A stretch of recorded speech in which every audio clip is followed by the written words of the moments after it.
నా కాన్స్టిట్యున్సీలోనే, జిల్లా కూడా కాదు. చాలా దురదృష్టకరం.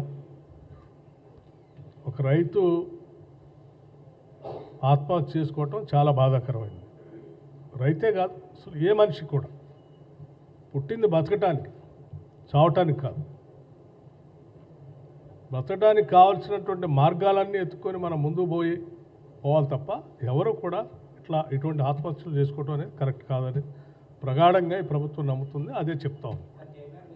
సరే, ఎవరు ప్రోత్సహించారు, ఎందుకు జరిగింది, ఎవరున్నారు దీని వెనుక అనేది చాలా స్పష్టంగా లోతుగా స్టడీ చేసి రిపోర్ట్ సబ్మిట్ చేయటమే కాదు, అలా ఎటువంటి ఎవరైనా ఉంటే కఠినంగా చట్ట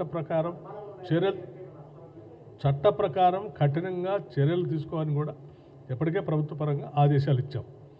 ఎవరు